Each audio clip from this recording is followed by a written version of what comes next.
नमस्कार 99 न्यूज के इस बिहार झारखंड बुलेटिन में आपका स्वागत है। मैं हूं आपके साथ सोमनाथ तिवारी। बढ़ते हैं खबरों की ओर। बेतिया में तेज रफ्तार बोलेरो ने खड़े ट्रक में टक्कर मार दी। इसमें 2 युवकों की मौत हो गई। घटना थरेसरी चौक के आगे सिसवानी के पास NH 72 पर देर रात हुई है। हादसा इतना भीषण था कि हादसे में दूल्हे के भाई समेत 2 लोगों की मौत मौके पर ही हो गई। दोनों शेख मंझरिया गांव से बारात में शामिल होकर लौट रहे थे। घटना के बाद करीब 1 घंटे तक NH पर आवागमन बाधित रहा। मुख्यमंत्री नीतीश कुमार ने राज्य में चिकित्सकों एवं पारा मेडिकल स्टाफ के रिक्त पदों की नियमित नियुक्ति की प्रक्रिया को तेजी से पूरा करने का निर्देश दिया है। मुख्यमंत्री ने कहा है कि वॉक इन इंटरव्यू प्रक्रिया के माध्यम से हर जिले में आवश्यकता अनुसार चिकित्सकों एवं पारा मेडिकल स्टाफ के खाली पदों पर अस्थायी नियुक्ति भी की जाए। आपको बता दें कि मुख्यमंत्री के निर्देश पर एक उच्च स्तरीय बैठक आयोजित की गई।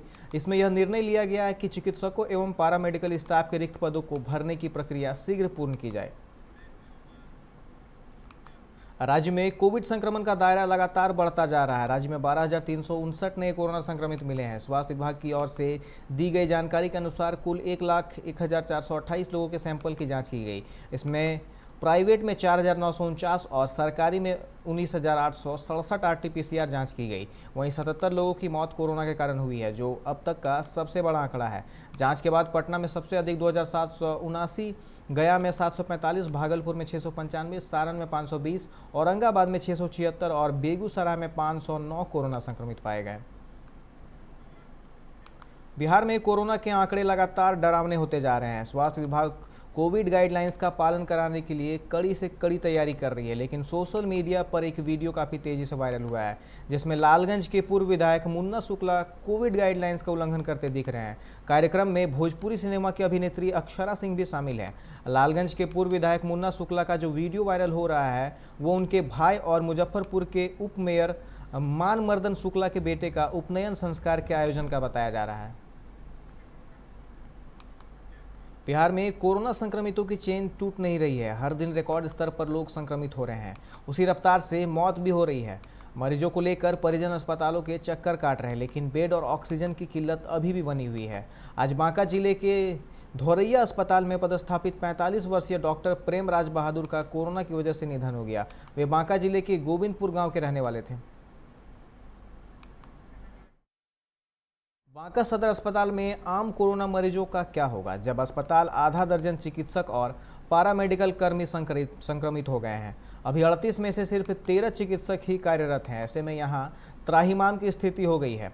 डॉक्टरों की बीमार पड़ने से अस्पताल प्रबंधन परेशानी में आ गया है। कोरोना मरीजों का दबाव बढ़ रहा है। इलाज नहीं हो पाने की स्थिति में मरीजों के परिजनों का भी गुस्सा झेलना पड़ रहा है। बिहार के लखीसराय जिले में ट्रक की चपेट में आने से एक युवक की मौत हो गई, जबकि 2 लोग बुरी तरह से घायल हो गए।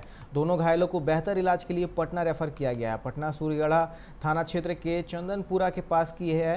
हादसे के बाद आक्रोशित लोगों ने ट्रक को घटनास्थल पर ही फूंक डाला। वहीं पुलिस ने शव को कब्जे में लेकर पोस्टमार्टम के लिए भेज दिया है। कटिहार में अपराधियों ने एक युवक की बेरहमी से हत्या कर दी है। घटना बरारी थाना क्षेत्र के गुरमेला मौलाना चौक के पास की है। देर रात लाल मोहम्मद अपने खेत की रखवाली कर रहा था। इसी दौरान अपराधी आए और उसे जमकर पीटने लगे। विरोध किया तो अपराधियों ने उसके सिर में चाकू गोद दिया और फरार हो गए। शोर शराबा सुन स्थानीय लोग वहां पहुंचे और घायल को अस्पताल में भर्ती करवाया, जहां इलाज के दौरान उसने दम तोड़ दिया। जानलेवा कोरोना का खौफ अब लोगों में इस कदर बैठ गया है कि लोग इंसानियत को भी भूल गए हैं। आज गुमला के सिसई रोड छठ तालाब के पास कुछ ऐसा ही देखने को मिला। एक वृद्ध अचानक बेसुध होकर सड़क पर गिर पड़ा। आसपास मौजूद लोग मदद करने के बदले वहां से भाग खड़े हुए। कोई व्यक्ति कोरोना के डर से उनकी मदद के लिए आगे नहीं आया। कुछ लोग दूर से ही मोबाइल पर वृद्ध की तस्वीर उतारने लगे।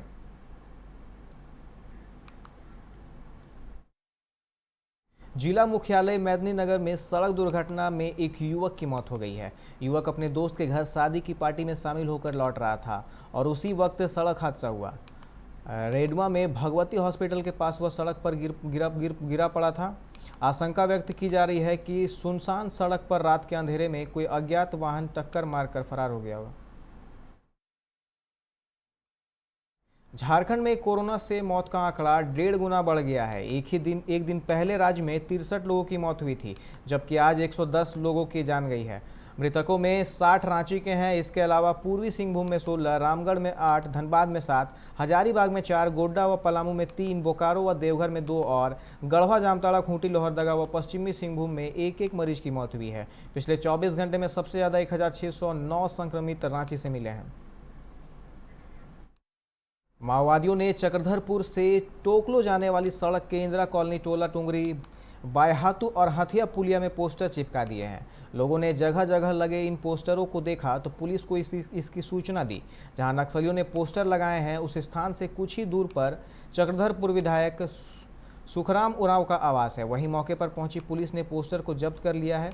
माओवादियों द्वारा पोस्टर लगाए जाने के बाद से क्षेत्र में दहशत का माहौल है। झारखंड में कोरोना वायरस संक्रमण की रोकथाम के लिए सरकार रेस हो गई है। मुख्यमंत्री आवासीय कार्यालय में राज्य में बढ़ते कोरोना संक्रमण को नियंत्रित करने और संक्रमित मरीजों को बेहतर इलाज उपलब्ध कराने को लेकर भारतीय सेना के उच्च अधिकारियों के साथ मुख्यमंत्री हेमंत सोरेन ने बैठक की है। इस दौरान राज्य में सेना के संसाधनों के इस्तेमाल पर गंभीर चर्चा हुई। सीएम ने अपने संदेश में कहा कि कोविड संक्रमित लोगों को बेहतर सुविधा प्रदान करने के लिए सेना के अधिकारियों के साथ बैठक हुई। अधिकारियों द्वारा रांची में फिलहाल 50 कोविड बेड सहयोग देने का आश्वासन दिया है। सरायकेला के डीसी अरवा राज कमल ने आज चांडिल अनुमंडल polytechnic college dedicated Covid health centre और अनुमंडल अस्पताल चांडिल का निरीक्षण किया। इस दौरान उपायुक्त ने केंद्र में मरीजों के लिए की गई व्यवस्था का जायजा लिया। उपायुक्त ने एमओआईसी चांडिल और अनुमंडल पदाधिकारी चांडिल को polytechnic college dedicated Covid health care centre में ऑक्सीजन को उपलब्धता आवश्यकता अनुसार ऑक्सीजन सपोर्टेड बेड की संख्या बढ़ाने के निर्देश दिए। फिलहाल वक्त हो चला एक छोटे से ब्रेक का। मिलते हैं ब्रेक के बाद।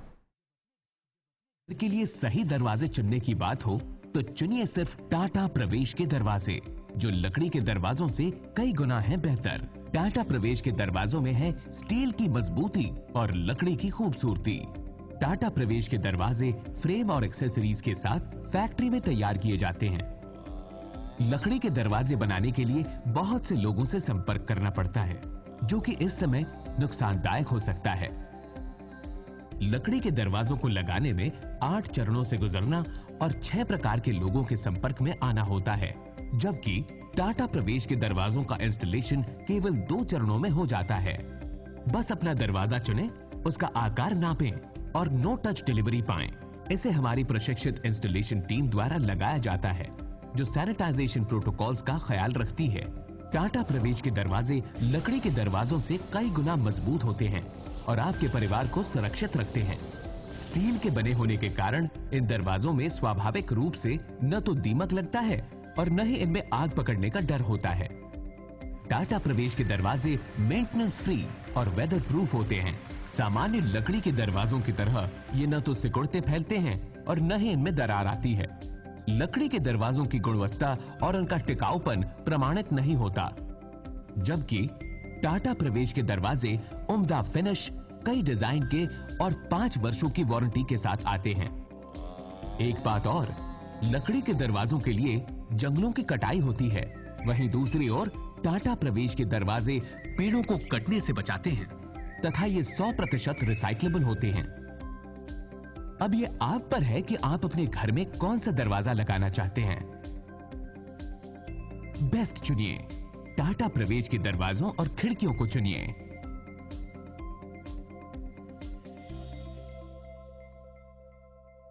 Authorised distributor Shri Ram sales, GT road, Govindpur, Dhanbad. आप इस नंबर पर संपर्क कर सकते हैं 7004709213 9534400091।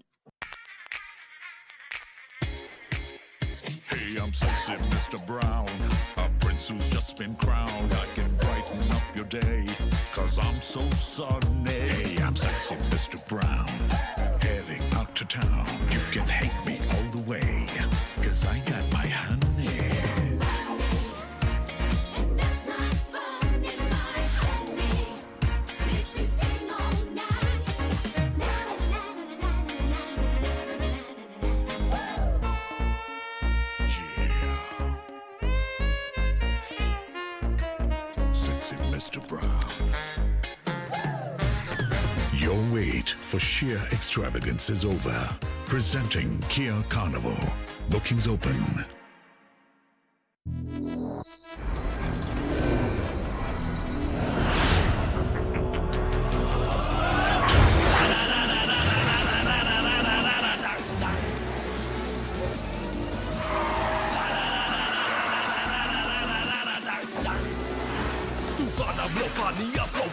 I go into your soul? Can you catch me? No. Can you match me? No. देख मुझे album the roads.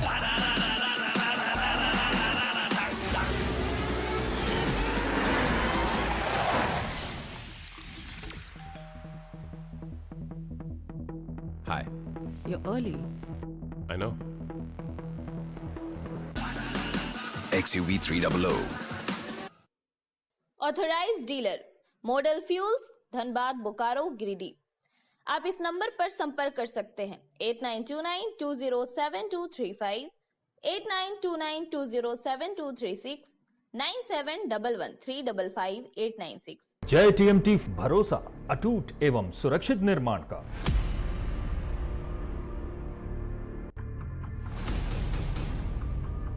भरोसा अटूट एवं सुरक्षित निर्माण का। जय टीएमटी 500D। ब्रेक के बाद आप सभी का स्वागत है। रुक करते हैं अगली खबर की ओर। धनबाद एसीबी की टीम ने रविवार को कालू बथान ओपी के एसआई को रिश्वत लेते रंगे हाथ गिरफ्तार किया है। बताया जाता है कि एसआई हरि प्रकाश मिश्रा पास के गैरेज में बाइक मिस्त्री को बिचौलिया बनाकर उसके हाथों से रिश्वत ले रहे थे। घटना के संबंध में बताया जाता है कि कालू बथान ओपी अंतर्गत सुजल दत्ता नामक व्यक्ति अपनी मां, पिता और भाई के साथ दहेज प्रताड़ना के एक मामले में फंसे हुए हैं, जिसमें हाईकोर्ट से सुजल दत्ता और उसके माता पिता की जमानत मिल गई है, पर उसके भाई की जमानत नहीं हुई थी, जिसके लिए हाईकोर्ट में डायरी भेजे जाने के एवज में दारोगा हरि प्रकाश मिश्रा ने 20,000 रुपये बतौर रिश्वत मांगी थी। पीड़ित ने इसकी सूचना पूर्व में ही एसीबी को दे रखा था, जिसके बाद सुनियोजित तरीके से धनबाद एसीबी ने घेराबंदी कर एसआई और बिचौलिए गैरेज मिस्त्री को रंगे हाथ पकड़ लिया। एसीबी की टीम आरोपी एसआई को लेकर धनबाद मुख्यालय पहुंची है। आरोपी एसआई से एसीबी की टीम पूछताछ में जुटी हुई है, जिससे रिश्वत प्रकरण में कई और परत खुलने की संभावना है। गैरेज में काम कर रहा था। हाँ एक आदमी आया, हाँ है ना, बोला पैसा देने के लिए। तो वही पैसा हाथ में लिए, उसके बाद अपना गैरेज में गाड़ी धो रहे। अचानक भैया लोग आया, है ना। किसको देने के लिए पैसा दिया था? किसको देने के लिए? वहाँ बैठल था सर, है ना, वहाँ सर बैठल था। कौन सर? सर क्या नाम है सर का? मिश्रा सर। हाँ, इन्हीं को देना था। बोला था दे दीजिएगा, है ना। हाँ। तो हम अपना गैरेज में रख के अपना काम कर रहे हैं। उनको ये मामला, ऐसा मामला। कौन दिया था? कौन दिया था? वो लड़का आया था। क्या नाम था उसका? लड़का का नाम मालूम नहीं। कितना दिया था? कितना भी नहीं गिना था ना।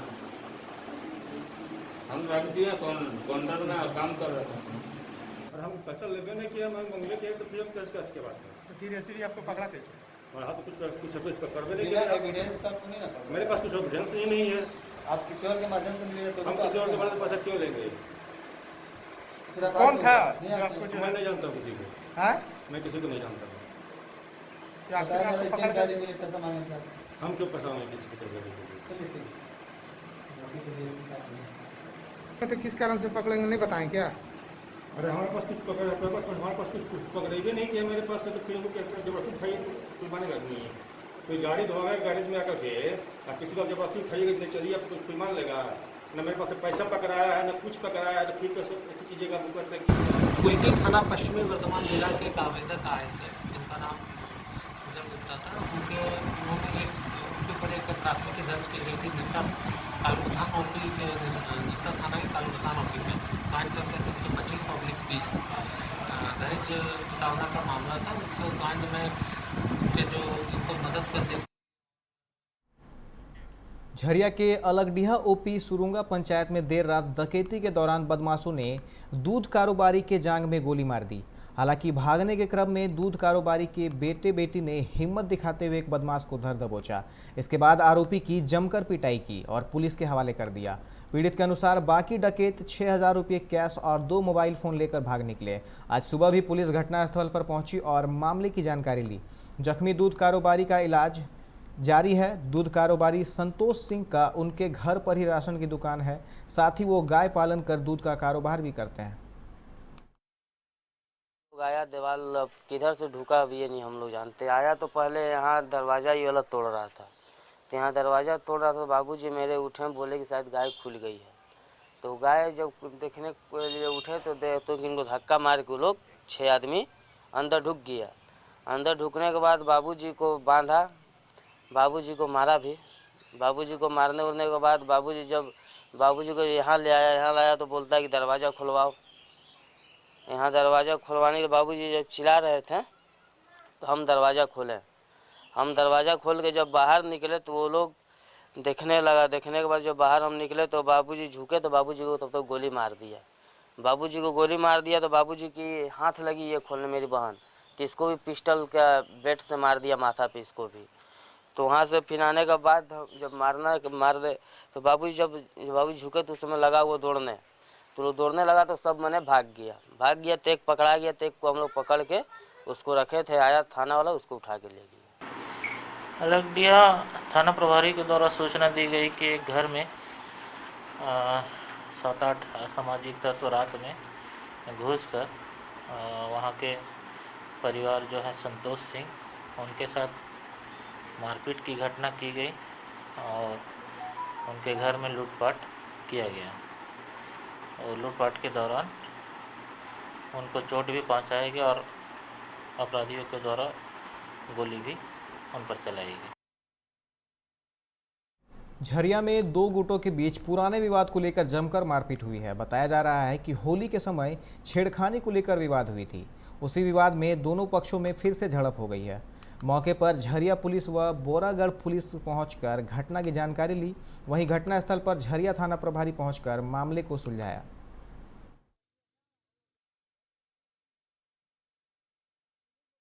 कुछ हुआ है कभी ये तो बताइए सर। ये आप लोगों को नहीं मालूम है कि यहाँ पहले भी झंझट हुआ है, आज फिर इन लोगों में झंझट। ये यकीन लगातार। वैश्विक महामारी कोरोना के बढ़ते संक्रमण को देखते हुए कोयलांचल धनबाद के city SP R Ram Kumar ने शनिवार देर रात्रि पूरे शहर में साइकिल से भ्रमण किया। उन्होंने विभिन्न चौक चौराहों पर तैनात पुलिस जवानों को स्वास्थ्य सुरक्षा सप्ताह के एहतियात की जानकारी दी। वहीं कई स्थानों पर लापरवाही बरतने वाले पुलिस जवानों को भी डांट लगाई। City SP R Ram Kumar ने शहर के बेकार बांध मेमको मोड़ रणधीर वर्मा चौक का भ्रमण किया और कई स्थानों पर बाजार में लोगों को मास्क लगाने की अपील की।